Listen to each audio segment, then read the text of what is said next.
Don't forget to subscribe. Afterwards, the wisest and most spiritual books from the greatest authors await you every day. And now buckle up, sit back and we'll begin. Herodotus. The History of Herodotus. Thalia.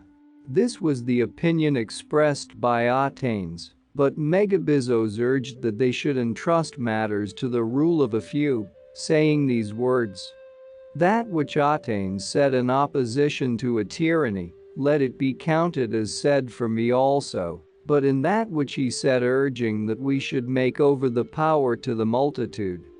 He has missed the best counsel. For nothing is more senseless or insolent than a worthless crowd, and for men flying from the insolence of a despot to fall into that of unrestrained popular power is by no means to be endured. For he, if he does anything, does it knowing what he does, but the people cannot even know, for how can that know which has neither been taught anything noble by others, nor perceived anything of itself, but pushes on matters with violent impulse and without understanding, like a torrent stream?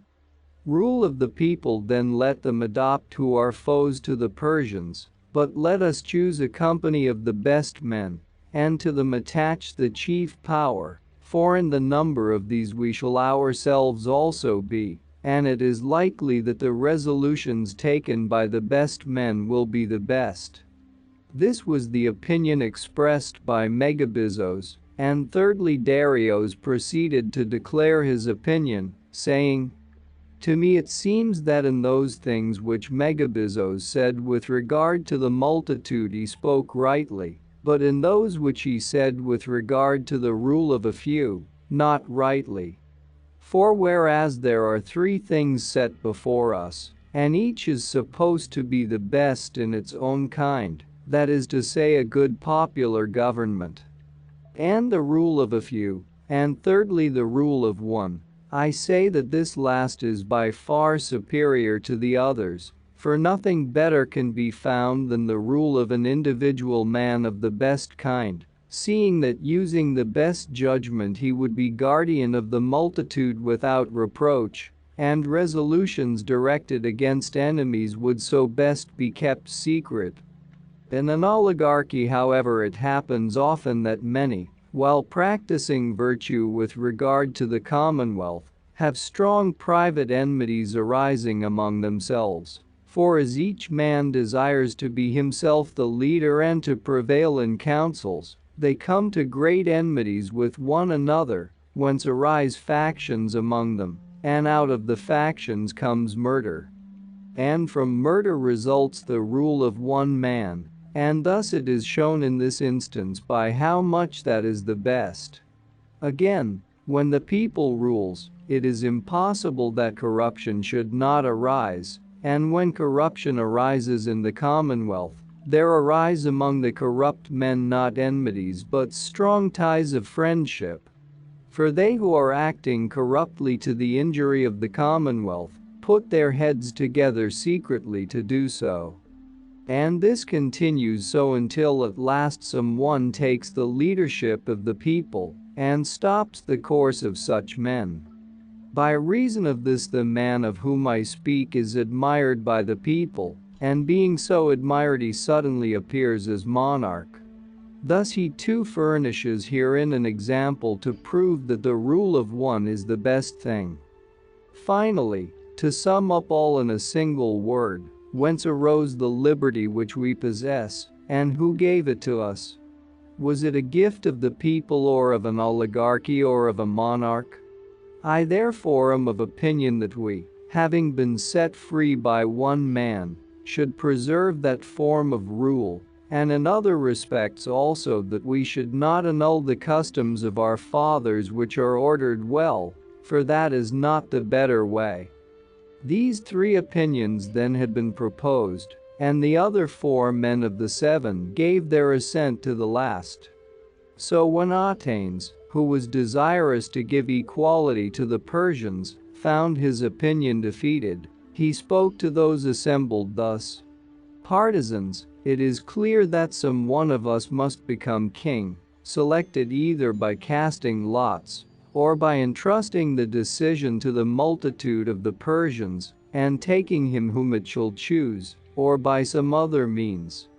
I therefore shall not be a competitor with you, for I do not desire either to rule or to be ruled, and on this condition I withdraw from my claim to rule, namely that I shall not be ruled by any of you, either I myself or my descendants in future time." When he had said this, the 6 made agreement with him on those terms, and he was no longer a competitor with them, but withdrew from the assembly, and at the present time this house remains free alone of all the Persian houses, and submits to rule only so far as it wills to do so itself, not transgressing the laws of the Persians.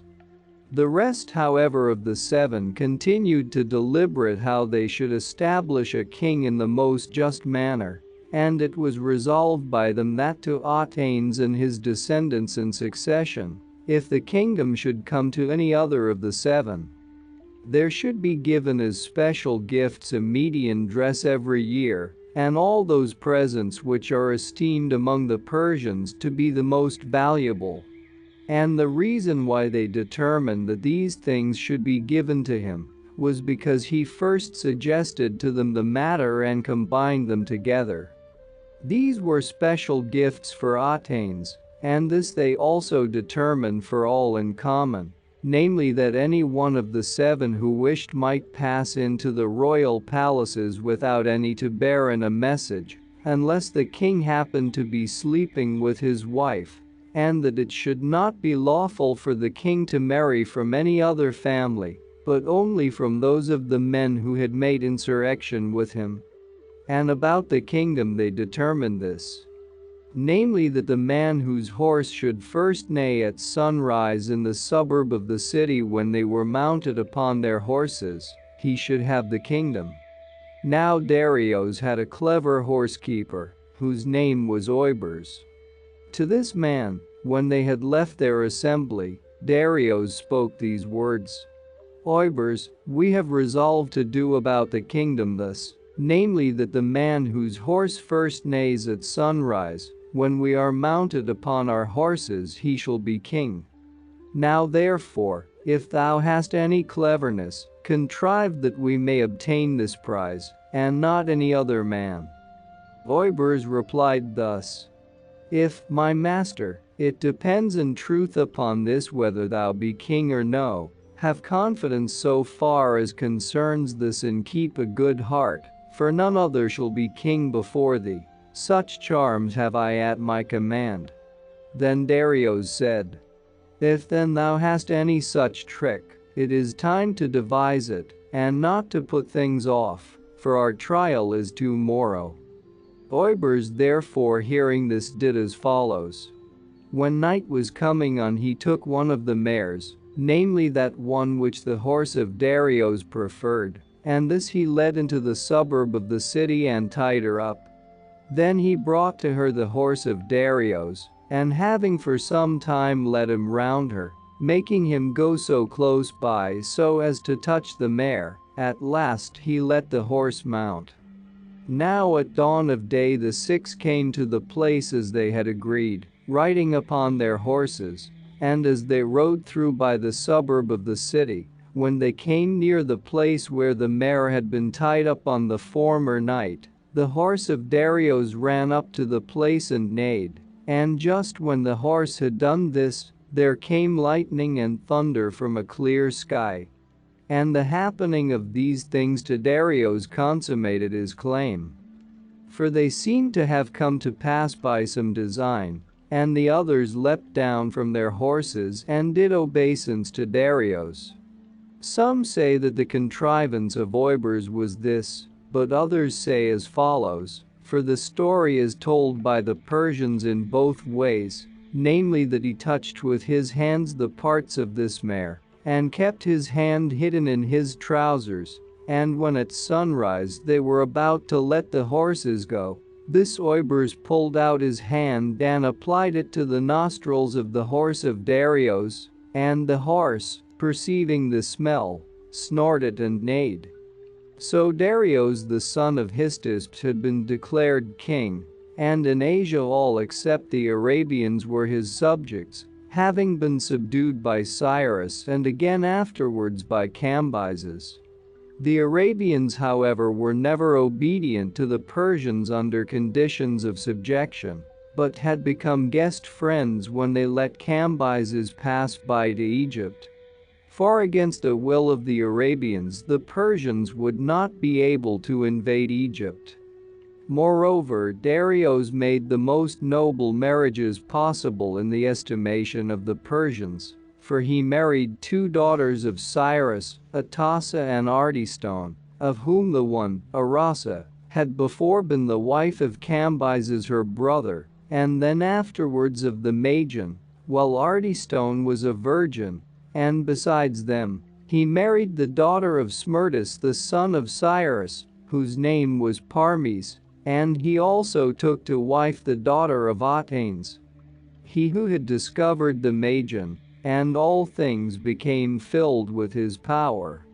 And first he caused to be a carving in stone, and set it up, and in it there was the figure of a man on horseback, and he wrote upon it writing to this effect: Darius son of Histus, by the excellence of his horse, mentioning the name of it, and of his horse-keeper Oibers, obtained the kingdom of the Persians.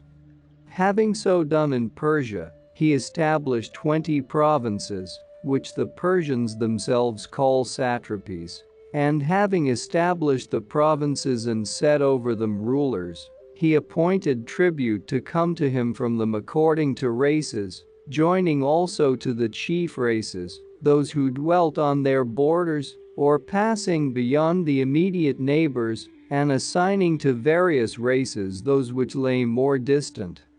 He divided the provinces and the yearly payment of tribute as follows. And those of them who brought in silver were commanded to pay by the standard of the Babylonian talent, but those who brought in gold by the Euboic talent. Now the Babylonian talent is equal to 870 Euboic pounds. For in the reign of Cyrus, and again of Cambyses, nothing was fixed about tribute, but they used to bring gifts.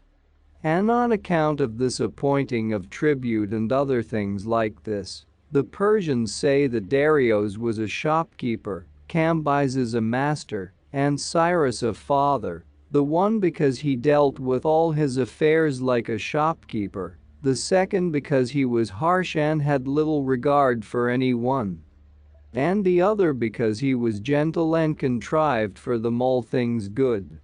From the Ionians and the Magnesians who dwell in Asia and the Aeolians, Carians, Lycians, Millians and Pamphylians, for one single sum was appointed by him as tribute for all these, there came in 400 talents of silver. This was appointed by him to be the first division. From the Mysians and Lydians and Lysonians and Cabalians and Hytenians, there came in 500 talents. This is the second division. From the Hellespontians who dwell on the right as one sails in, and the Phrygians and the Thracians who dwell in Asia, and the Paphlagonians and Mariandynoians and Syrians, the tribute was 360 talents. This is the third division. From the Cilicians, besides 360 white horses, one for every day in the year, there came also 500 talents of silver. Of these 140 talents were spent upon the horsemen which served as a guard to the Cilician land, and the remaining 360 came in year by year to Darius. This is the fourth division. From that division which begins with the city of Pisidion, founded by Amphilachos the son of Amphiaraus on the borders of the Cilicians and the Syrians, and extends as far as Egypt, not including the territory of the Arabians, for this was free from payment, the amount was 350 talents, and in this division are the whole of Phoenicia and Syria, which is called Palestine and Cyprus. This is the fifth division. from Egypt and the Libyans bordering upon Egypt, and from Cyrene and Barca, for these were so ordered as to belong to the Egyptian division, there came in 700 talents, without reckoning the money produced by the lake of Moeris, that is to say from the fish, without reckoning this, I say, or the corn which was contributed in addition by measure, there came in 700 talents, for as regards the corn, they contribute by measure 120,000 bushels for the use of those Persians who are established in the White Fortress at Memphis, and for their foreign mercenaries. This is the sixth division. The Cetagidai and Gandarians and Daticans and Aparatai, being joined together, brought in 170 talents. This is the seventh division. From Susa and the rest of the land of the Kishans there came in 300. This is the eighth division. From Babylon and from the rest of Assyria, there came into him 1,000 talents of silver and 500 boys for eunuchs. This is the ninth division. From Agbatana and from the rest of Media and the Paracanians and Orthocorabantians, 450 talents. This is the 10th division. The Caspians and Posicans and Pantimothoi and Daratai, contributing together, brought in 200 talents. This is the 11th division. From the Bactrians as far as the Igloi the tribute was 360 talents. This is the 12th division. From Pakuk and the Armenians and the people bordering upon them as far as the Euxine, 400 talents. This is the 13th division. From the Sagartians and Sarangians and Thamanaeans and Eushans and Mycans and those who dwell in the islands of the Erythraean Sea, where the king settles those who are called the removed, from all these together a tribute was produced of 600 talents. This is the 14th division. The Sakans and the Caspians 81 brought in 250 talents. This is the 15th division. The Parthians and Chorasmians and Sogdians and Aryans 300 talents. This is the 16th division. The Paracanians and Ethiopians in Asia brought in 400 talents. This is the 17th division. To the Madianians and Susparians and Alarodians was appointed a tribute of 200 talents. This is the 18th division. To the Moshoi and Tiberinians and Macronians and Masanoikoi and Mers 300 talents were ordered. This is the 19th division. Of the Indians the number is far greater than that of any other race of men of whom we know, and they brought in a tribute larger than all the rest, that is to say 360 talents of gold dust. This is the 20th division. Now if we compare Babylonian with Euboic talents, the silver is found to amount to 9,880 talents, and if we reckon the gold at 13 times the value of silver, weight for weight, the gold dust is found to amount to 4,680 Euboic talents. These being all added together, the total which was collected as yearly tribute for Darius amounts to 14,560 Euboic talents. The sums which are less than these I pass over and do not mention. This was the tribute which came into Darius from Asia and from a small part of Libya. But as time went on, other tribute came in also from the islands, and from those who dwell in Europe as far as Thessaly. This tribute the king stores up in his treasury in the following manner. He melts it down and pours it into jars of earthenware, and when he has filled the jars he takes off the earthenware jar from the metal, and when he wants money he cuts off so much as he needs on each occasion. These were the provinces and the assessments of tribute. And the Persian land alone has not been mentioned by me as paying a contribution, for the Persians have their land to dwell in free from payment. The following moreover had no tribute fixed for them to pay, but brought gifts, namely the Ethiopians who border upon Egypt, whom Cambyses subdued as he marched against the long-lived Ethiopians, those who dwell about Nysa, which is called sacred, and who celebrate the festivals in honor of Dionysos. These Ethiopians and those who dwell near them have the same kind of seed as the Kalanchian Indians, and they have underground dwellings. These both together brought every other year, and continue to bring even to my own time, 2 quart measures of unmelted gold and 200 blocks of ebony and 5 Ethiopian boys and 20 large elephant tusks.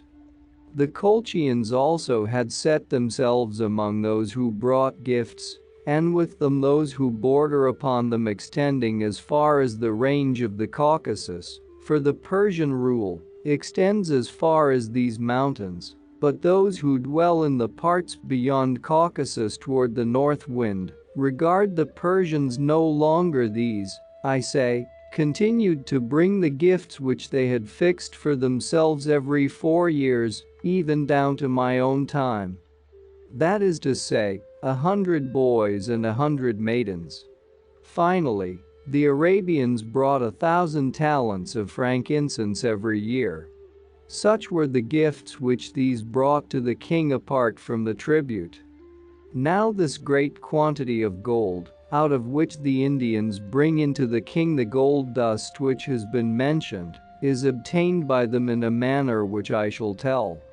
That part of the Indian land which is towards the rising sun is sand, for of all the peoples in Asia of which we know or about which any certain report is given, the Indians dwell furthest away towards the east and the sun rising, seeing that the country to the east of the Indians is desert on account of the sand.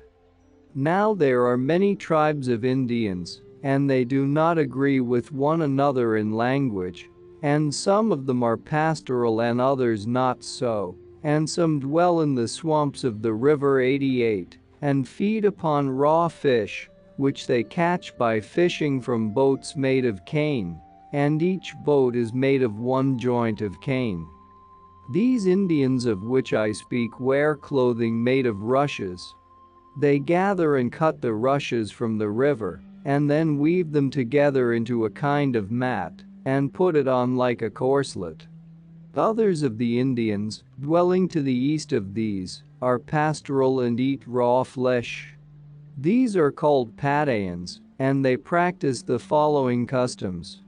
Whenever any of their tribe falls ill, whether it be a woman or a man, if a man then the men who are his nearest associates put him to death, saying that he is wasting away with the disease, and his flesh is being spoilt for them.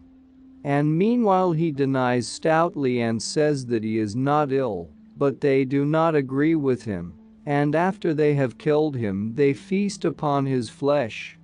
But if it be a woman who falls ill, the women who are her greatest intimates do to her in the same manner as the men do in the other case. For in fact even if a man has come to old age they slay him and feast upon him, but very few of them come to be reckoned as old, for they kill every one who falls into sickness before he reaches old age. Other Indians have on the contrary a manner of life as follows. They neither kill any living thing, nor do they sow any crops, nor is it their custom to possess houses, but they feed on herbs, and they have a grain of the size of millet, in a sheath, which grows of itself from the ground. This they gather and boil with the sheath, and make it their food. And whenever any of them falls into sickness, he goes to the desert country and lies there, and none of them pay any attention either to one who is dead or to one who is sick. The sexual intercourse of all these Indians of whom I have spoken is open like that of cattle, and they have all one color of skin, resembling that of the Ethiopians. Moreover, the seed which they emit is not white like that of other races, but black like their skin, and the Ethiopians also are similar in this respect. These tribes of Indians dwell further off than the Persian power extends, and towards the south wind, and they never became subjects of Darius. Others, however, of the Indians are on the borders of the city of Kaspateros and the country of Pakyak, dwelling towards the north of the other Indians, and they have a manner of living nearly the same as that of the Bactrians. These are the most warlike of the Indians, and these are they who make expeditions for the gold. For in the parts where they live it is desert on account of the sand, and in this desert and sandy tract are produced ants, which are in size smaller than dogs but larger than foxes, for there are some of them kept at the residence of the king of Persia, which are caught here. These ants then make their dwelling underground and carry up the sand just in the same manner as the ants found in the land of the Hellenes, which they themselves also very much resemble in form, and the sand which is brought up contains gold. To obtain this sand the Indians make expeditions into the desert, each one having yacked together 3 camels, placing a female in the middle and a male like a trace horse to draw by each side. On this female he mounts himself, having arranged carefully that she shall be taken to be yacked from young ones, the more lately born the better. For their female camels are not inferior to horses in speed, and moreover they are much more capable of bearing weights. As to the form of the camel, I do not here describe it, since the Hellenes for whom I write are already acquainted with it, but I shall tell that which is not commonly known about it, which is this. The camel has in the hind legs 4 thighs and 4 knees, and its organs of generation are between the hind legs, turned towards the tail. The Indians, I say, ride out to get the gold in the manner, and with the kind of yachting which I have described, making calculations, so that they may be engaged in carrying it off at the time when the greatest heat prevails, for the heat causes the ants to disappear underground. Now among these nations the sun is hottest in the morning hours, not at midday as with others, but from sunrise to the time of closing the market. And during this time it produces much greater heat than at midday in Hellas, so that it is said that then they drench themselves with water. Midday, however, has about equal degree of heat with the Indians as with other men, while after midday their sun becomes like the morning sun with other men, and after this, as it goes further away, it produces still greater coolness, until at last at sunset, it makes the air very cool indeed. When the Indians have come to the place with bags, they fill them with the sand and right away back as quickly as they can, for forthwith the ants, perceiving, as the Persians allege, by the smell, begin to pursue them. And this animal, they say, is superior to every other creature in swiftness, so that unless the Indians got a start in their course, while the ants were gathering together, not one of them would escape. So then the male camels, for they are inferior in speed of running to the females, if they drag behind, or even let loose from the side of the female, one after the other, the females, however, remembering the young which they left behind, do not show any slackness in their course. Thus it is that the Indians get most part of the gold, as the Persians say. There is, however, other gold also in their land obtained by digging, but in smaller quantities. It seems indeed that the extremities of the inhabited world had allotted to them by nature the fairest things, just as it was the lot of Hellas to have its seasons far more fairly tempered than other lands. For first, India is the most distant of inhabited lands towards the east, as I have said a little above, And in this land not only the animals, birds as well as four-footed beasts, are much larger than in other places, except the horses, which are surpassed by those of Media called Nesaean. But also there is gold in abundance there, some got by digging, some brought down by rivers, and some carried off as I explained just now. And there also the trees which grow wild produce wool which surpasses in beauty and excellence that from sheep, and the Indians wear clothing obtained from these trees. Then again Arabia is the furthest of inhabited lands in the direction of the midday, and in it alone of all lands grow frankincense and myrrh and cassia and cinnamon and gum mastich. All these except myrrh are got with difficulty by the Arabians.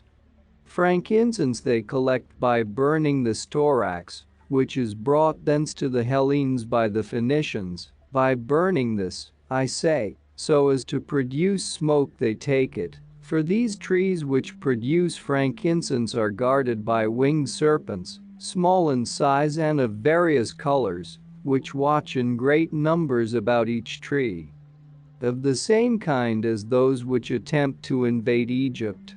And they cannot be driven away from the trees by any other thing, but only the smoke of storax. The Arabians say also that all the world would have been by this time filled with these serpents, if that did not happen with regard to them which I knew happened with regard to vipers. And it seems that the divine providence, as indeed was to be expected, seeing that it is wise, has made all those animals prolific, which are of cowardly spirit and good for food, in order that they may not be all eaten up and their race fail. Whereas it has made those which are bold and noxious to have small progeny. For example, because the hare is hunted by every beast and bird as well as by man, therefore it is so very prolific as it is. And this is the only one of all beasts which becomes pregnant again before the former young are born, and has in its womb some of its young covered with fur and others bare, and while one is just being shaped in the matrix, another is being conceived. Thus it is in this case, whereas the lioness, which is the strongest and most courageous of creatures, produces one cub once only in her life, for when she produces young she casts out her womb together with her young, and the cause of it is this. When the cub being within the mother begins to move about, then having claws by far sharper than those of any other beast he tears the womb. And as he grows larger he proceeds much further in his scratching. At last the time of birth approaches, and there is now nothing at all left of it in a sound condition. Just so also, if vipers and the winged serpents of the Arabians were produced in the ordinary course of their nature, man would not be able to live upon the earth. But as it is, when they couple with one another, and the male is in the act of generation, as he lets go from him the seed, the female seizes hold of his neck, and fastening onto it, does not relax her hold till she has eaten it through.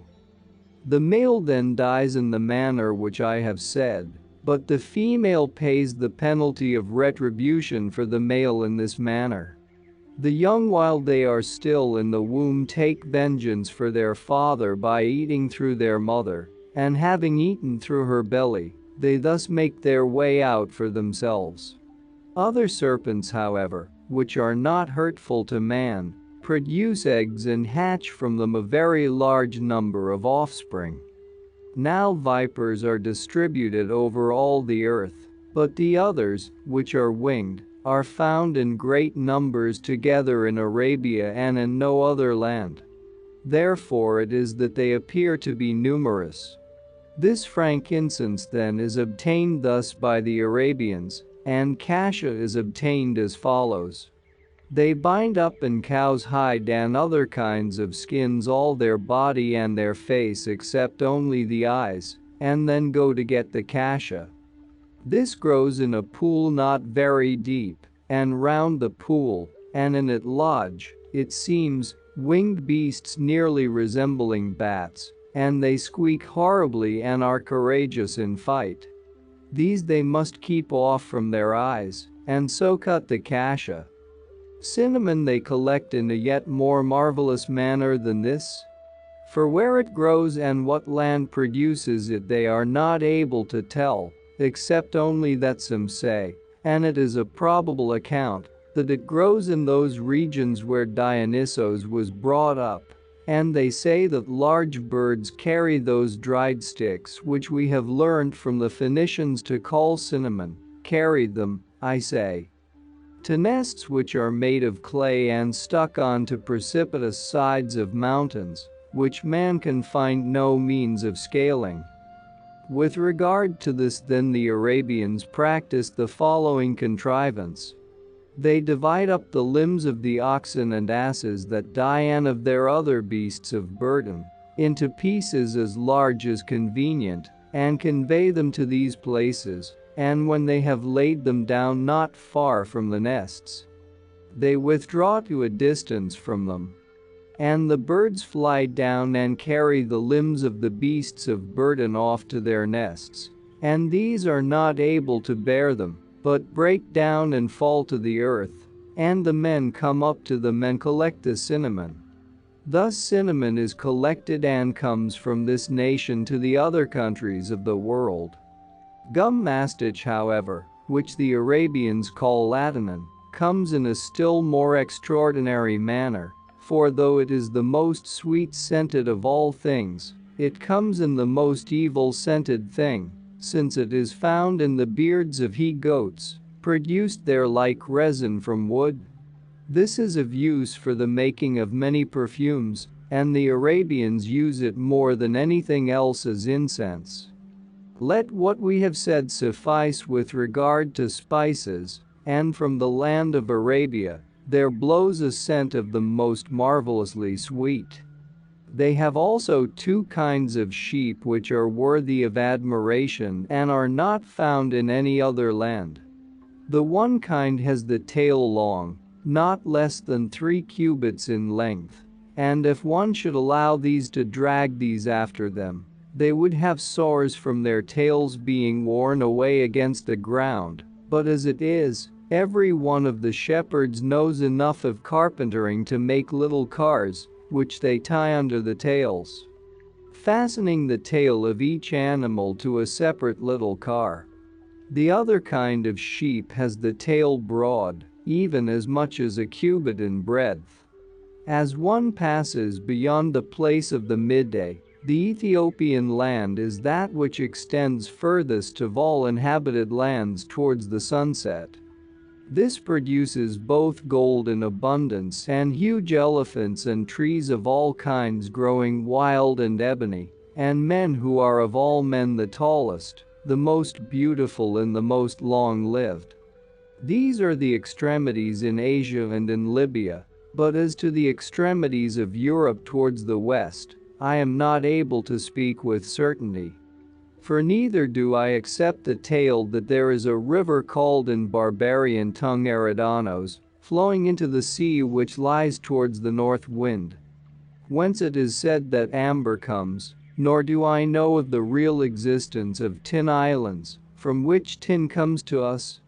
For first the name Eridanos itself declares that it is Hellenic, and that it does not belong to a barbarian speech, but was invented by some poet, and secondly, I am not able to hear from any one who has been an eyewitness, though I took pains to discover this, that there is a sea on the other side of Europe. However that may be, tin and amber certainly come to us from the extremity of Europe. Then again towards the north of Europe, there is evidently a quantity of gold by far larger than in any other land. As to how it is got, here again I am not able to say for certain, but it is said to be carried off from the Griffins by Arimaspians, a one-eyed race of men. But I do not believe this tale either, that nature produces one-eyed men which in all other respects are like other men. However, it would seem that the extremities which bound the rest of the world on every side and enclose it in the midst, possess the things which by us are thought to be the most beautiful and the most rare. Now there is a plain in Asia bounded by mountains on all sides, and through the mountains there are 5 clefts. This plain belonged once to the Chorasmians, and it lies on the borders of the Chorasmians themselves, the Hyrcanians, Parthians, Sarangians, and Thamanaeans, but from the time that the Persians began to bear rule, it belongs to the king. From this enclosing mountain of which I speak there flows a great river, and its name is Aix.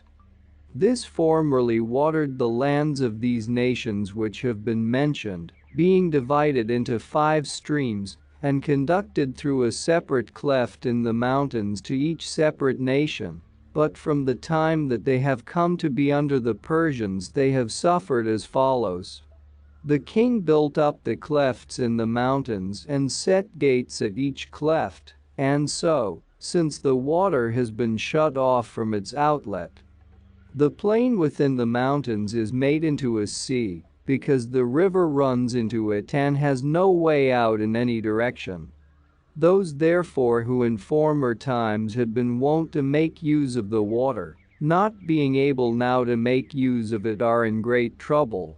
For during the winter they have rain from heaven, as also other men have, but in the summer they desire to use the water when they sow millet and sesame seed. So then, the water not being granted to them, they come to the Persians both themselves and their wives, and standing at the gates of the king's court they cry and howl, and the king orders that for those who need it most, the gates which lead to their land shall be opened, and when their land has become satiated with drinking in the water, these gates are closed, and he orders the gates to be opened for others. That is to say, those most needing it of the rest who remain. And, as I have heard, he exacts large sums of money for opening them, besides the regular tribute. Thus it is with these matters. But of the 7 men who had risen against Imagen, it happened to one, namely Intiphanes, to be put to death immediately after their insurrection for an outrage which I shall relate.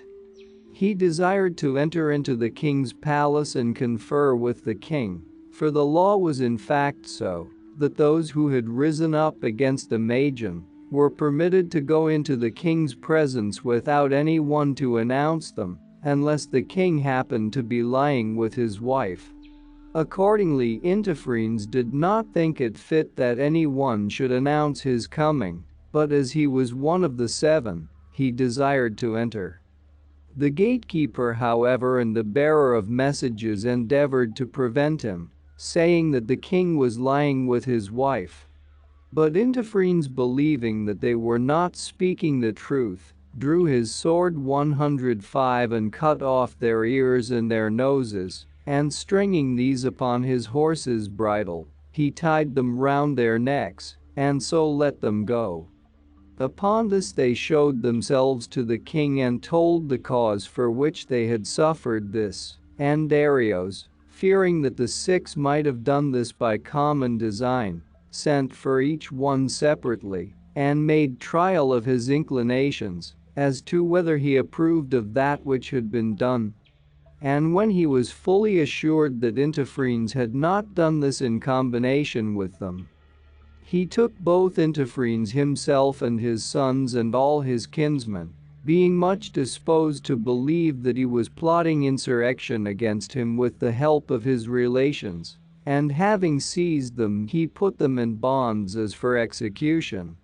Then the wife of Intiphanes, coming constantly to the doors of the king's court, wept and bewailed herself, and by doing this continually after the same manner she moved Darius to pity her.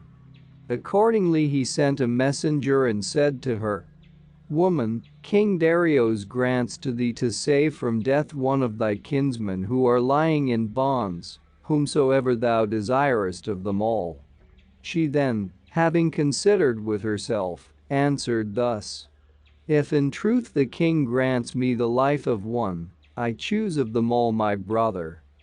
Darius, being informed of this, and marveling at her speech, sent and addressed her thus: "Woman, the king asks thee what was in thy mind, that thou didst leave thy husband and thy children to die, and didst choose thy brother to survive, seeing that he is surely less near to thee in blood than thy children, and less dear to thee than thy husband." She made answer: "O king, I might, if heaven willed, have another husband and other children, if I should lose these, but another brother I could by no means have, seeing that my father and my mother are no longer alive. This was in my mind when I said those words." To Darius then it seemed that the woman had spoken well, and he let go not only him for whose life she asked, but also the eldest of her sons, because he was pleased with her. But all the others he slew. One therefore of the 7 had perished immediately in the manner which has been related. Now about the time of the sickness of Cambyses it had come to pass as follows. There was one Oroites, a Persian, who had been appointed by Cyrus to be governor of the province of Sardis. 106 This man had set his desire upon an unholy thing, for though from Polycrates the Samian he had never suffered anything nor heard any offensive word, nor even seen him before that time, he desired to take him and put him to death for a reason of this kind, as most who report the matter say. While Oroites and another Persian whose name was Mithridates, ruler of the province of Daskylion, were sitting at the door of the king's court.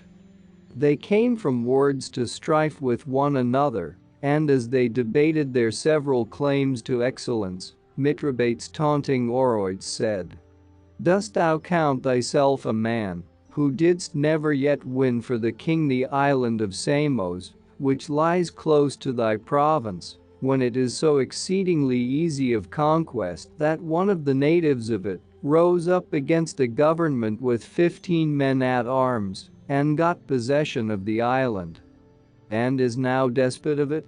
Some say that because he heard this and was stung by the reproach, he formed the desire, not so much to take vengeance on him who said this, as to bring Polycrates to destruction at all costs, since by reason of him he was ill spoken of. The lesser number, however, of those who tell the tale say that Oroites sent a herald to Samos to ask for something or other. But what it was is not mentioned, and Polycrates happened to be lying down in the men's chamber of his palace, and Anacreon also of Teos was present with him. And somehow, whether it was by intention and because he made no account of the business of Oroites, or whether some chance occurred to bring it about, it happened that the envoy of Oroites came into his presence and spoke with him, and Polycrates, who chanced to be turned away 110 towards the wall, neither turned round at all nor made any answer. The cause then of the death of Polycrates is reported in these 2 different ways, and we may believe whichever of them we please. Oroites, however, having his residence at that Magnesia which is situated upon the river Maeander, sent Myrsos the son of Gyges, a Lydian, to Samos bearing a message, since he had perceived the designs of Polycrates. For Polycrates was the first of the Hellenes of whom we have any knowledge, who set his mind upon having command of the sea, excepting Minos the Cnossian and any other who may have had command of the sea before his time. Of that which we call mortal race Polycrates was the first, and he had great expectation of becoming ruler of Ionia and of the islands. Oroites accordingly, having perceived that he had this design, sent a message to him and said thus. Oroites to Polycrates saith as follows. I hear that thou art making plans to get great power, and that thou hast not wealth according to thy high thoughts. Now therefore if thou shalt do as I shall say, thou wilt do well for thyself on the one hand, and also save me from destruction. For King Cambyses is planning death for me, and this is reported to me so that I cannot doubt it. Do thou then carry away out of danger both myself and with me my wealth, and of this keep a part for thyself, and a part let me keep, and then so far as wealth may bring it about, thou shalt be ruler of all Hellas. And if thou dost not believe that which I say about the money, send some one, whosoever happens to be most trusted by thee, and to him I will show it." Polycrates, having heard this, rejoiced, and was disposed to agree, and as he had a great desire, it seems, for wealth, he first sent Myandrios the son of Myandrios, a native of Samos who was his secretary, to see it. This man was the same who not long after these events dedicated all the ornaments of the men's chamber in the palace of Polycrates, ornaments well worth seeing, as an offering to the temple of Hera. Oroites accordingly, having heard that the person sent to examine might be expected soon to come, did as follows, that is to say, he filled 8 chests with stones except a small depth at the very top of each, and laid gold above upon the stones. Then he tied up the chests and kept them in readiness. So Myandrios came and looked at them and brought back word to Polycrates. And he upon that prepared to set out thither, although the diviners and also his friends strongly dissuaded him from it, and in spite moreover of a vision which his daughter had seen in sleep of this kind, it seemed to her that her father was raised up on high, and was bathed by Zeus and anointed by the sun. Having seen this vision, she used every kind of endeavor to dissuade Polycrates from leaving his land to go to Oroites, and besides that, as he was going to his 50-oared galley, she accompanied his departure with prophetic words. And he threatened her that if he should return safe, she should remain unmarried for long, but she prayed that this might come to pass, for she desired rather, she said, to be unmarried for long than to be an orphan, having lost her father. Polycrates, however, neglected every counsel and set sail to go to Oroites, taking with him, besides many others of his friends, Democedes also the son of Caliphon, a man of Croton, who was a physician and practiced his art better than any other man of his time. Then when he arrived at Magnesia, Polycrates was miserably put to death in a manner unworthy both of himself and of his high ambition. For excepting those who become despots of the Syracusans, not one besides of the Hellenic despots is worthy to be compared with Polycrates in magnificence. And when he had killed him in a manner not fit to be told, Oroites impaled his body. And of those who accompanied him, as many as were Samians he released, bidding them be grateful to him that they were free men, but all those of his company who were either allies or servants, he held in the estimation of slaves and kept them. Polycrates then being hung up accomplished wholly the vision of his daughter, for he was bathed by Zeus whenever it rained, and anointed by the sun, giving forth moisture himself from his body. To this end came the great prosperity of Polycrates, as Amasis the king of Egypt had foretold to him. But not long afterwards retribution overtook Oroites in his turn for the murder of Polycrates. For after the death of Cambyses and the reign of the Magians, Oroites remained at Sardis and did no service to the Persians, when they had been deprived of their empire by the Medes. Moreover, during this time of disturbance, he slew Mithridates the governor in Daskylion, who had brought up against him the matter of Polycrates as a reproach, And he slew also Cranasps the son of Mithridates, both men of repute among the Persians. And besides other various deeds of insolence, once when a bearer of messages had come to him from Darius, not being pleased with the message which he brought, he slew him as he was returning, having set men to lie in wait for him by the way, and having slain him, he made away with the bodies both of the man and of his horse. Darius accordingly, when he had come to the throne, was desirous of taking vengeance upon Oroites for all his wrongdoings, and especially for the murder of Mithridates and his son. However, he did not think it good to act openly and to send an army against him, since his own affairs were still in a disturbed state, and he had only lately come to the throne, while he heard that the strength of Oroites was great, seeing that he had a bodyguard of 1,000 Persian spearmen, and was in possession of the divisions of Phrygia and Lydia and Ionia. Therefore Darius contrived as follows.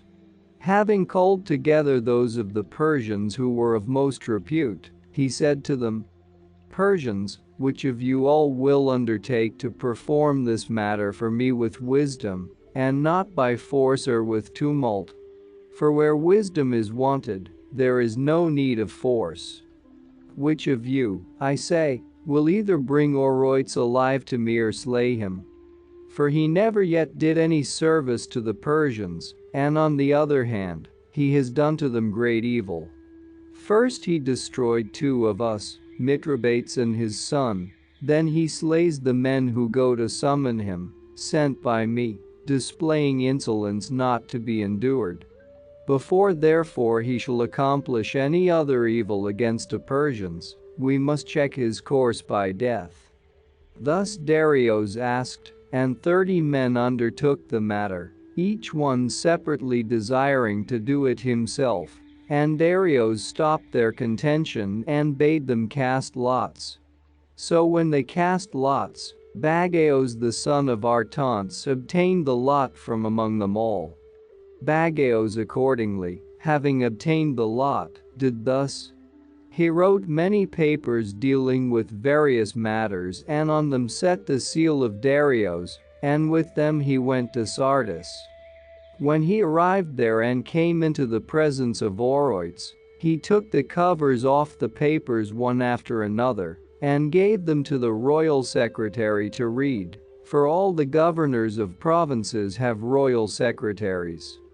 Now Bagaeus thus gave the papers in order to make trial of the spearmen of the guard, whether they would accept the motion to revolt from Oroites, and seeing that they paid great reverence to the papers, and still more to the words which were recited from them, he gave another paper in which were contained these words: Persians, King Darius forbids you to serve as guards to Oroites. And they hearing this lowered to him the points of their spears. Then Bagaeus, seeing that in this they were obedient to the paper, took courage upon that, and gave the last of the papers to the secretary, and in it was written, King Darius commands the Persians who are in Sardis to slay Oroites. So the spearmen of the guard, when they heard this, drew their swords and slew him forthwith. Thus did retribution for the murder of Polycrates the Samian overtake Oroites. When the wealth of Oroites had come or had been carried up to Susa, it happened not long after, that King Darius, while engaged in hunting wild beasts, twisted his foot in leaping off his horse, and it was twisted, as it seems, rather violently, for the ball of his ankle joint was put out of the socket. Now he had been accustomed to keep about him those of the Egyptians who were accounted the first in the art of medicine, and he made use of their assistance then. But these by wrenching and forcing the foot made the evil continually greater. For 7 days then and 7 nights Darius was sleepless owing to the pain which he suffered, and at last on the 8th day, when he was in a wretched state, someone who had heard talk before while yet at Sardis of the skill of Democritus of Croton, reported this to Darius, and he bade them bring him forthwith into his presence. So having found him somewhere unnoticed among the slaves of Oroites, they brought him forth into the midst, dragging fetters after him and clothed in rags.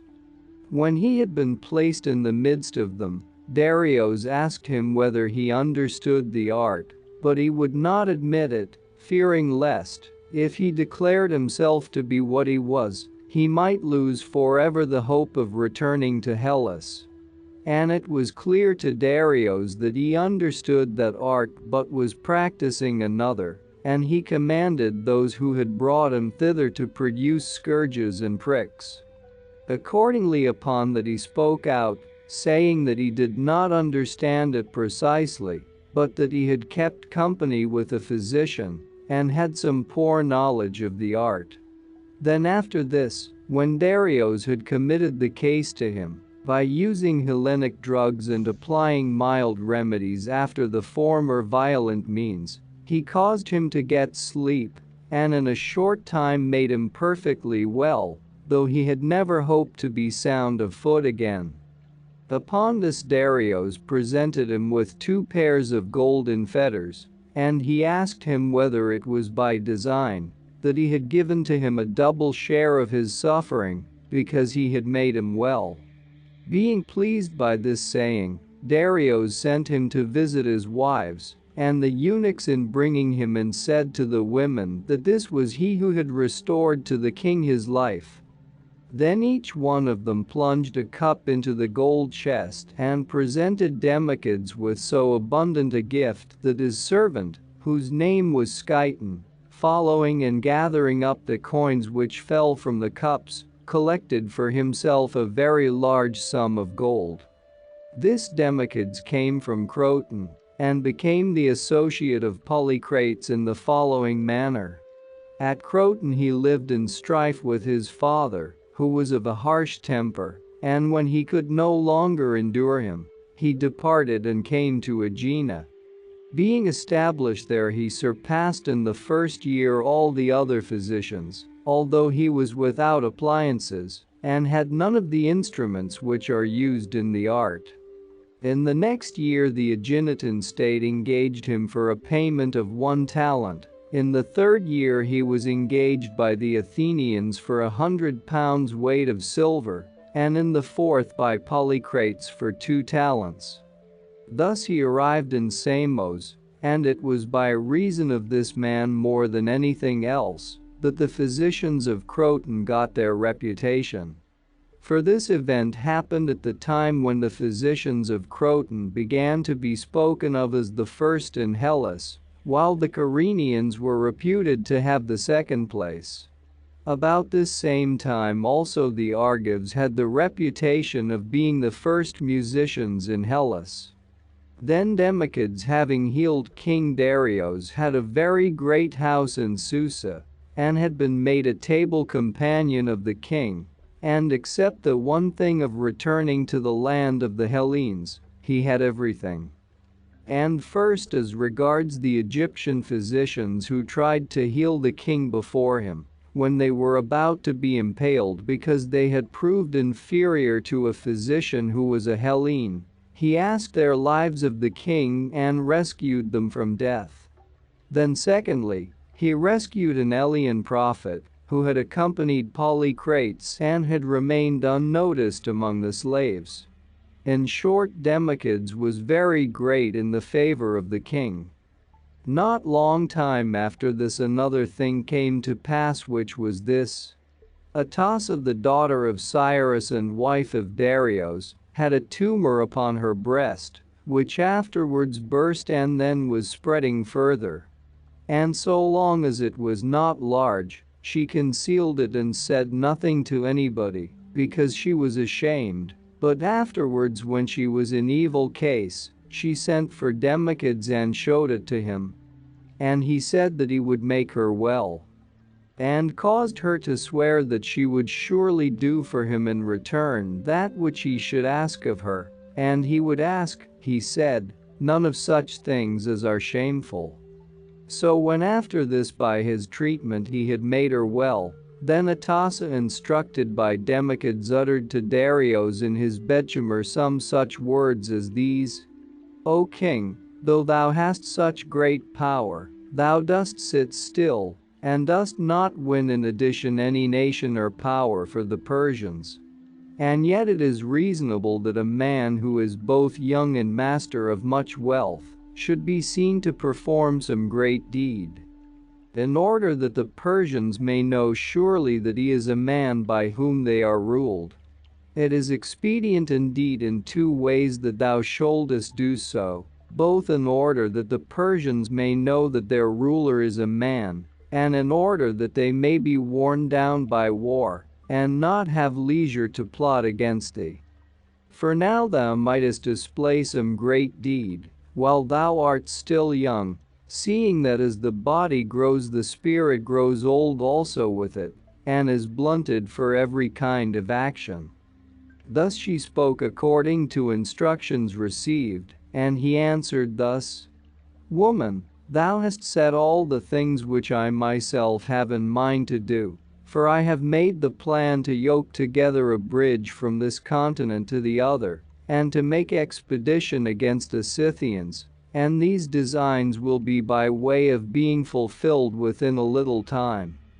Then Atossa said, Look now, forbear to go first against the Scythians, for these will be in thy power whenever thou desirest. But do thou, I pray thee, make an expedition against Hellas, for I am desirous to have Lacedaemonian women and Argive and Athenian and Corinthian for attendants, because I hear of them by report. And thou hast a man who of all men is most fitted to show thee all things which relate to Hellas, and to be thy guide. That man, I mean, who healed thy foot. Darius made answer, Woman, since it seems good to thee that we should first make trial of Hellas, I think it better to send first to the men of the Persians together with him of whom thou speakest, to make investigation, that when these have learnt and seen, they may report each several thing to us, and then I shall go to attack them with full knowledge of all. Thus he said, and he proceeded to do the deed as he spoke the word. For as soon as day dawned, he summoned 15 Persians, men of repute, and bade them pass through the coasts of Hellas in company with Democedes, and take care not to let Democedes escape from them, but bring him back at all costs.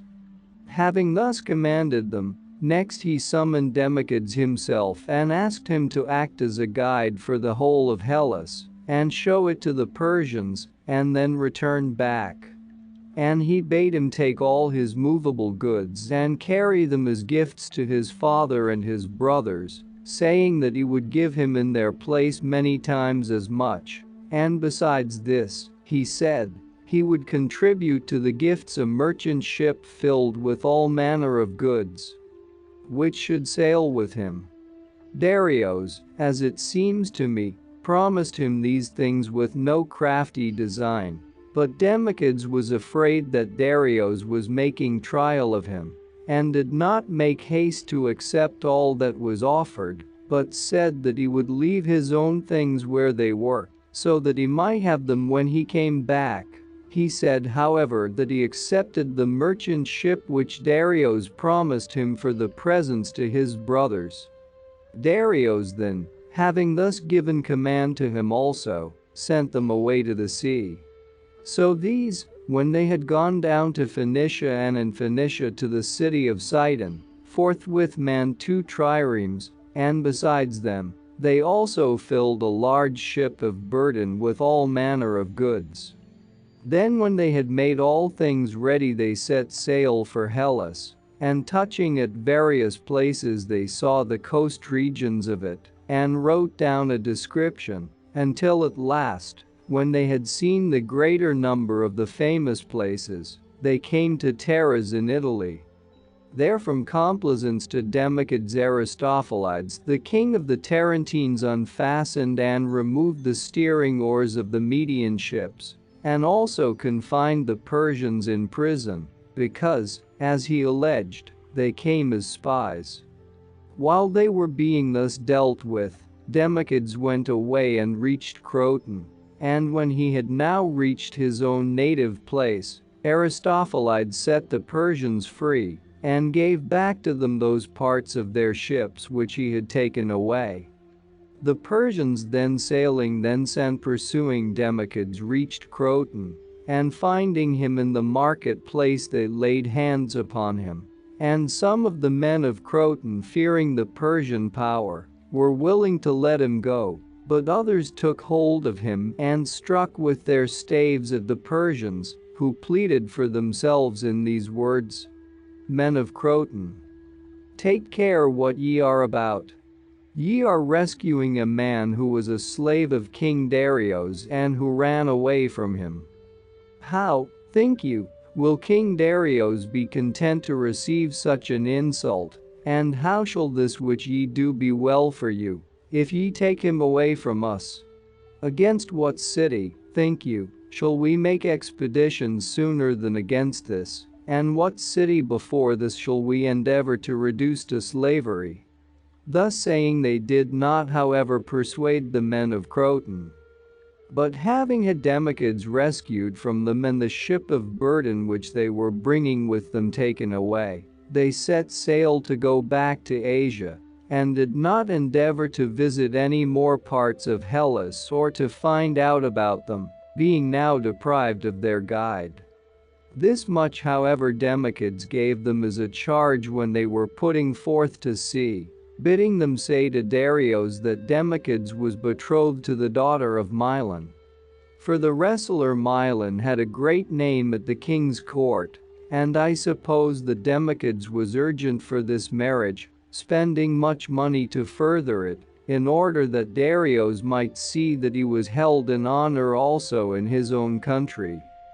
The Persians, however, after they had put out from Croton, were cast away with their ships in Iapygia, and as they were remaining there as slaves, Gillos, a Tarentine exile, rescued them and brought them back to King Darius. In return for this, Darius offered to give him whatsoever thing he should desire, and Gillos chose that he might have the power of returning to Taras, narrating first the story of his misfortune. And in order that he might not disturb all Hellas, as would be the case if on his account a great armament should sail to invade Italy, he said it was enough for him that the men of Cnidos should be those who brought him back, without any others, because he supposed that by these, who were friends with the Tarentines, his return from exile would most easily be effected. Darius accordingly, having promised, proceeded to perform, for he sent a message to Cnidos and bade them being back Gillos to Taras. And the men of Cnidos obeyed Darius, but nevertheless they did not persuade the Tarentines, and they were not strong enough to apply force. Thus then it happened with regard to these things, and these were the first Persians who came from Asia to Hellas. And for the reason which has been mentioned, these were sent as spies.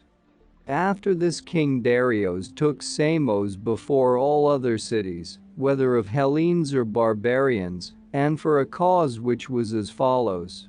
When Cambyses the son of Cyrus was marching upon Egypt, many Hellenes arrived in Egypt, some, as might be expected, joining in the campaign to make profit, and some also coming to see the land itself, and among these was Cyalason, the son of Aix and brother of Polycrates, an exile from Samos. To this Cyalason a fortunate chance occurred, which was this: he had taken and put upon him a flame-colored mantle, and was about the marketplace in Memphis, and Darius, who was then one of the spearmen of Cambyses, and not yet held in any great estimation, seeing him had a desire for the mantle, and going up to him offered to buy it. Then Cyalason, seeing that Darius very greatly desired the mantle, by some divine inspiration said, I will not sell this for any sum, but I will give it thee for nothing, if, as it appears, it must be thine at all costs." To this Darius agreed and received from him the garment. Now Seleucus supposed without any doubt that he had altogether lost this by easy simplicity, but when in course of time Cambyses was dead, and the 7 Persians had risen up against Imagen, and of the 7 Darius had obtained the kingdom, Seleucus heard that the kingdom had come about to that man to whom once in Egypt he had given the garment at his request. Accordingly he went up to Susa and sat down at the entrance of the king's palace, and said that he was a benefactor of Darius. The keeper of the door hearing this reported it to the king, and he marveled at it and said to him, "Who then of the Hellenes is my benefactor, to whom I am bound by gratitude? Seeing that it is now but a short time that I possess the kingdom, and as yet scarcely one of them has come up to our court, and I may almost say that I have no debt owing to a Hellene. Nevertheless bring him in before me, that I may know what he means when he says these things." Then the keeper of the door brought Seleucus before him, and when he had been set in the midst, the interpreters asked him who he was and what he had done, that he called himself the benefactor of the king.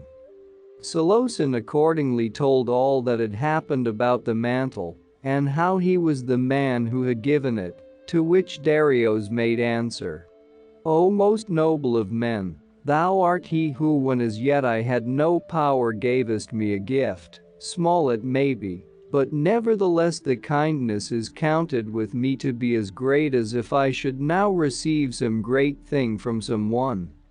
Therefore I will give thee in return gold and silver in abundance, that thou mayst not ever repent that thou didst render a service to Darius the son of Histos."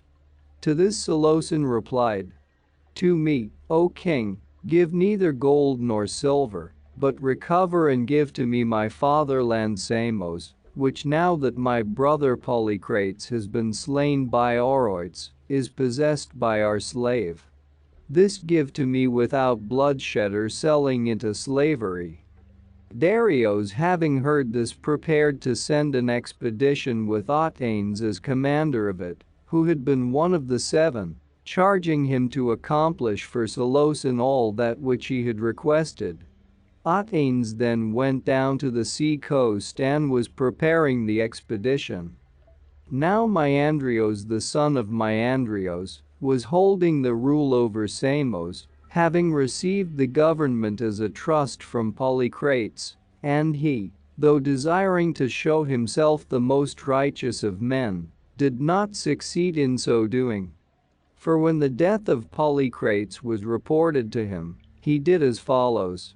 First he founded an altar to Zeus the Liberator, and marked out a sacred enclosure round it, namely that which exists still in the suburb of the city.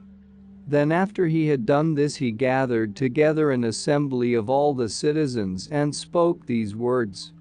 To me, as ye know as well as I, has been entrusted the scepter of Polycrates and all his power, and now it is open to me to be your ruler, but that for the doing of which I find fault with my neighbor, I will myself refrain from doing, so far as I may.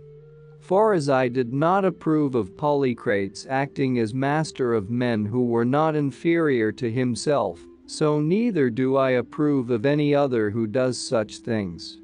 Now Polycrates for his part fulfilled his own appointed destiny, and I now give the power into the hands of the people, and proclaim to you equality.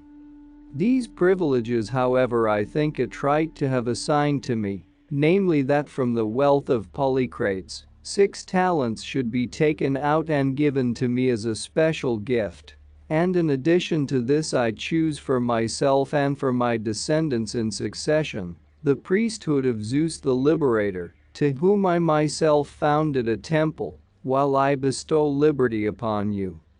He, as I say, made these offers to the Samians, But one of them rose up and said, "Nay, but unworthy too art thou to be our ruler, seeing that thou art of mean birth and a pestilent fellow besides. Rather take care that thou give an account of the money which thou hadst to deal with."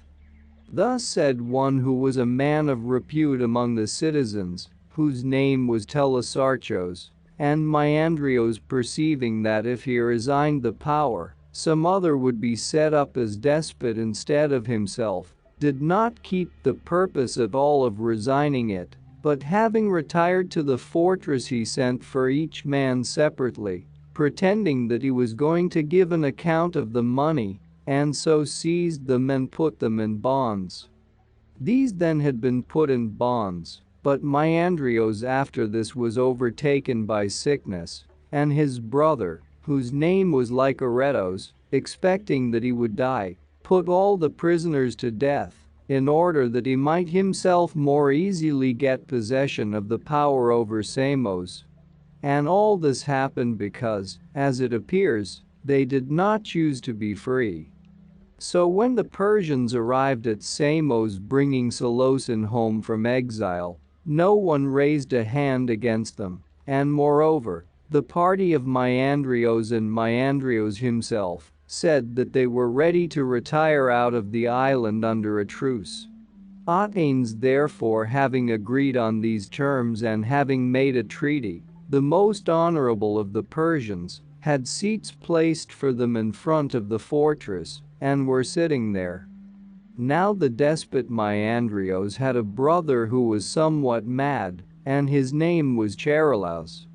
This man, for some offense which he had been committed, had been confined in an underground dungeon, and at this time of which I speak, having heard what was being done and having put his head through out of the dungeon, when he saw the Persians peacefully sitting there, he began to cry out, and said that he desired to come to speech with Myandrios. So Myandrios, hearing his voice, bade them loose him and bring him into his presence, and as soon as he was brought he began to abuse and revile him, trying to persuade him to attack the Persians, and saying thus, "Thou basest of men, didst thou put me in bonds and judge me worthy of the dungeon underground, whom thine own brother and did no wrong worthy of bonds? And when thou seest the Persians casting thee forth from the land and making thee homeless, dost thou not dare to take any revenge, though they are so exceedingly easy to be overcome? Nay, but if in truth thou art afraid of them, give me thy mercenaries, and I will take vengeance on them for their coming here, and thyself I am willing to let go out of the island." Thus spoke Charalaus, and Myandrios accepted that which he said, not, as I think, because he had reached such a height of folly as to suppose that his own power would overcome that of the king, but rather because he grudged Solosan that he should receive from him the state without trouble, and with no injury inflicted upon it. Therefore he desired to provoke the Persians to anger and make the Samian power as feeble as possible, before he gave it up to him, being well assured that the Persians, when they had suffered evil, would be likely to be as bitter against the Samians as well as against those who did the wrong, and knowing also that he had a safe way of escape from the island whenever he desired, for he had had a secret passage made underground, leading from the fortress to the sea. Myandrios then himself sailed out from Samos, but Charalaus armed all the mercenaries, and opening wide the gates sent them out upon the Persians, who were not expecting any such thing, but supposed that all had been arranged. And the mercenaries falling upon them began to slay those of the Persians who had seats carried for them 130, and were of most account. While these were thus engaged, the rest of the Persian force came to the rescue, and the mercenaries were hard pressed and forced to retire to the fortress. Then Athens, the Persian commander, seeing that the Persians had suffered greatly, purposely forgot the commands which Darius gave him when he sent him forth, not to kill any one of the Samians, nor to sell any into slavery, but to restore the island to Seleucus free from all suffering of calamity. These commands, I say, he purposely forgot, and gave the word to his army to slay every one whom they should take, man or boy, without distinction. So while some of the army were besieging the fortress, others were slaying every one who came in their way, in sanctuary or out of sanctuary equally. Meanwhile Maiandrios had escaped from Samos and was sailing to Lacedaemon, and having come thither and caused to be brought up to the city, the things which he had taken with him when he departed, he did as follows. First, he would set out his cups of silver and of gold, and then while the servants were cleaning them, he would be engaged in conversation with Cleomenes the son of Anaxandrides, then king of Sparta, and would bring him onto his house. And when Cleomenes saw the cups he marveled and was astonished at them, and Maiandrios would bid him take away with him as many of them as he pleased. Maiandrios said this twice or three times, but Cleomenes herein showed himself the most upright of men, for he not only did not think fit to take that which was offered, but perceiving that Maiandrios would make presents to others of the citizens, and so obtain assistance for himself, he went to the ephors, and said that it was better for Sparta that the stranger of Samos should depart from Peloponnesus, lest he might persuade either himself or some other man of the Spartans to act basely. They accordingly accepted his counsel, and expelled Maiandrios by proclamation. As to Samos, the Persians, after sweeping the population off it, delivered it to Seleucus stripped of men.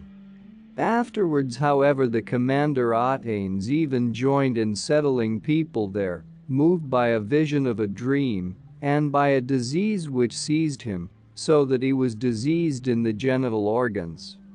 After a naval force had thus gone against Samos, the Babylonians made revolt, being for this exceedingly well prepared, for during all the time of the reign of the Magian, and of the insurrection of the Seven, during all this time, and the attendant confusion, they were preparing themselves for the siege of their city. And it chanced by some means that they were not observed to be doing this. Then when they made open revolt, they did as follows. After setting apart their mothers first, each man set apart also for himself one woman, whosoever he wished of his own household, and all the remainder they gathered together and killed by suffocation. Each man set apart the one who has been mentioned to serve as a maker of bread, and they suffocated the rest in order that they might not consume their provisions. Darius, being informed of this and having gathered together all his power, made expedition against them, and when he had marched his army up to Babylon, he began to besiege them, but they cared nothing about the siege, for the Babylonians used to go up to the battlements of the wall, and show contempt of Darius and of his army by gestures and by words, and one of them uttered this saying, "Why, O Persians, do ye remain sitting here, and not depart? For then only shall ye capture us, when mules shall bring forth young." This was said by one of the Babylonians, not supposing that a mule would ever bring forth young. So when a year and 7 months had now passed by, Darius began to be vexed and his whole army with him, not being able to conquer the Babylonians. And yet Darius had used against them every kind of device and every possible means, but not even so could he conquer them, though besides other devices he had attempted it by that also with which Cyrus conquered them. But the Babylonians were terribly on their guard, and he was not able to conquer them. Then in the 20th month there happened to Zopyrus the son of that Megabizos, who had been of the 7 men who slew the Magian, to this Zopyrus, I say, son of Megabizos, there happened a prodigy. One of the mules, which served as bearers of provisions for him, produced young. And when this was reported to him, and Zopyrus had himself seen the foal, because he did not believe the report, he charged those who had seen it not to tell that which had happened to any one, and he considered with himself what to do. And having regard to the words spoken by the Babylonian, who had said at first that when mules should produce young, then the wall would be taken, having regard, I say, to this ominous saying, it seemed to Zopyrus that Babylon could be taken. For he thought that both the man had spoken and his mule had produced young by divine dispensation. Since then it seemed to him that it was now fated that Babylon should be captured. He went to Darius and inquired of him whether he thought it a matter of very great moment to conquer Babylon, and hearing in answer that he thought it of great consequence, he considered again how he might be the man to take it, and how the work might be his own. For among the Persians benefits are accounted worthy of a very high degree of honor. He considered accordingly that he was not able to make conquest of it by any other means, but only if he should maltreat himself and desert to their side. So, making light esteem of himself, he maltreated his own body in a manner which could not be cured, for he cut off his nose and his ears, and shaved his hair round in an unseemly way, and scourged himself, and so went into the presence of Darius. And Darius was exceedingly troubled when he saw the man of most repute with him thus maltreated, and leaping up from his seat, he cried aloud and asked him who was the person who had maltreated him, and for what deed. He replied, "That man does not exist, excepting thee, who has so great power as to bring me into this condition, and not any stranger, O king, has done this, but I myself to myself, accounting it a very grievous thing that the Assyrians should make a mock of the Persians." He made answer, "Thou most reckless of men, thou didst set the fairest name to the foulest deed, when thou saidst that on account of those who are besieged, thou didst bring thyself into a condition which cannot be cured. How, O thou senseless one, will the enemy surrender to us more quickly, because thou hast maltreated thyself? Surely thou didst wander out of thy senses in thus destroying thyself." And he said, "If I had communicated to thee that which I was about to do, thou wouldst not have permitted me to do it, but as it was, I did it on my own account. Now therefore, unless something is wanting on thy part, we shall conquer Babylon. For I shall go straightway as a deserter to the wall, and I shall say to them that I suffered this treatment at thy hands. And I think that when I have convinced them that this is so, I shall obtain the command of a part of their forces.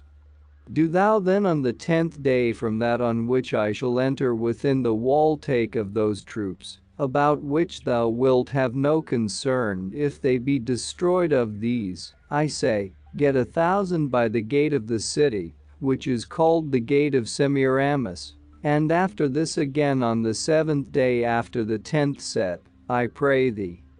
2,000 by the gate which is called the gate of the Ninevites, and after the 7th day let 20 days elapse, and then lead other 4,000, and place them by the gate called the gate of the Chaldeans.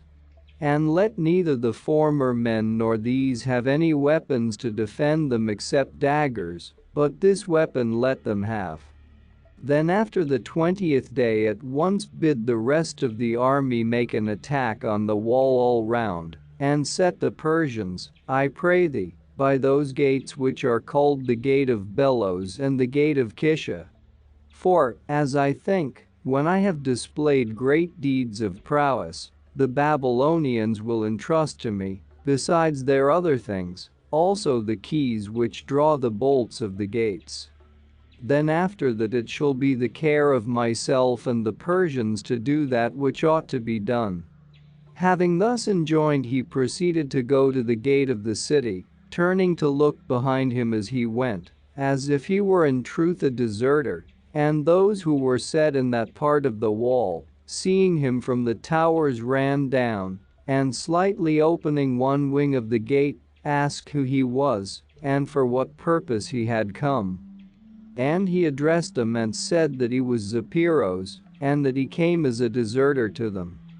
The gatekeepers accordingly, when they heard this, led him to the public assembly of the Babylonians, and being introduced before it, he began to lament his fortunes, saying that he had in fact suffered at his own hands, and that he had suffered this because he had counseled the king to withdraw his army, since in truth there seemed to be no means of taking the town.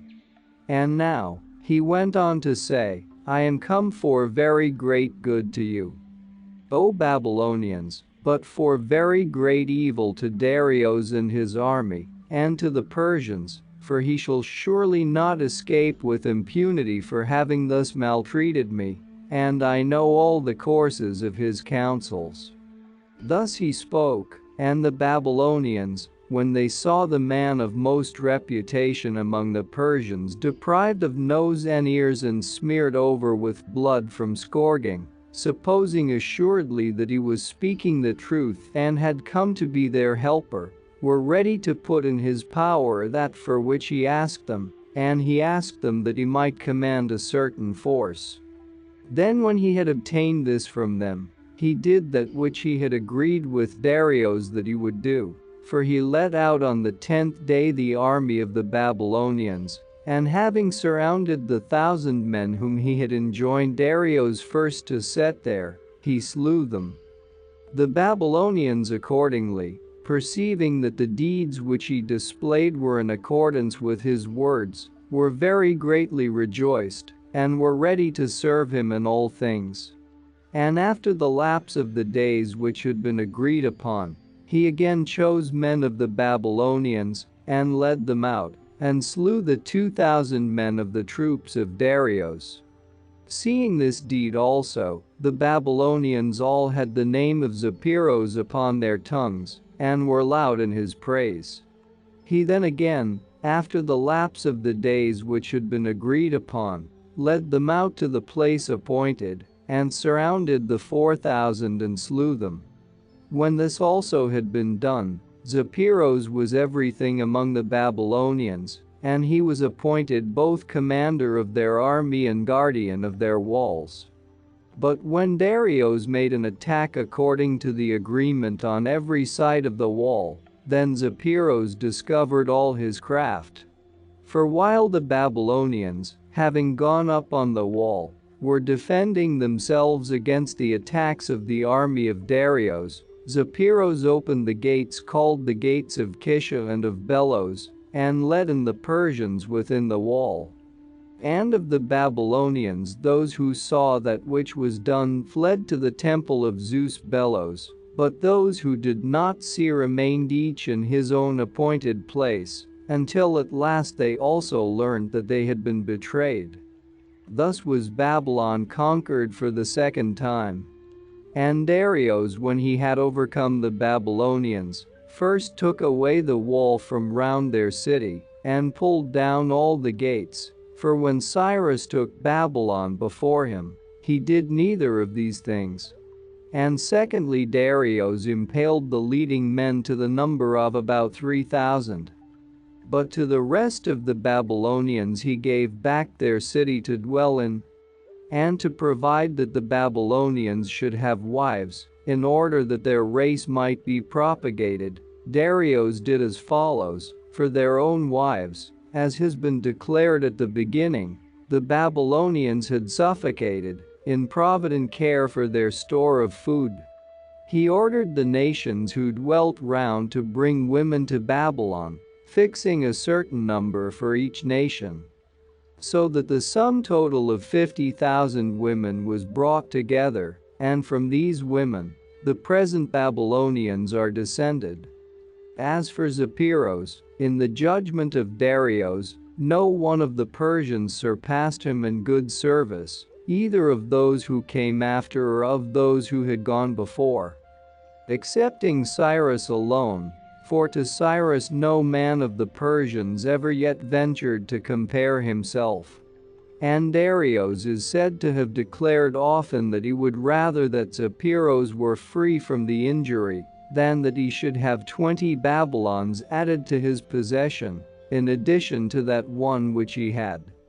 Moreover, he gave him great honors, for not only did he give him every year those things which by the Persians are accounted the most honorable, but also he granted him Babylon to rule free from tribute, so long as he should live, and he added many other gifts.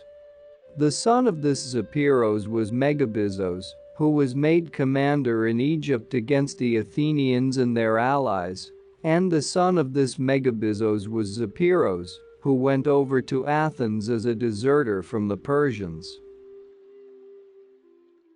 And that's not all. Our experts and regular viewers respond to all comments. Also check if you forgot to subscribe and set your bell to receive notifications about new audiobooks and other useful self-development materials that we release regularly. Join in the discussions, don't forget to give likes and, if possible and inspired, support the development of the channel financially. All useful links will be in the description and the first attached comment. Goodness, love and wisdom to all. And now move on to watch the next part of the video at the links below, or choose something from the playlists of the channel and those you see on the screen.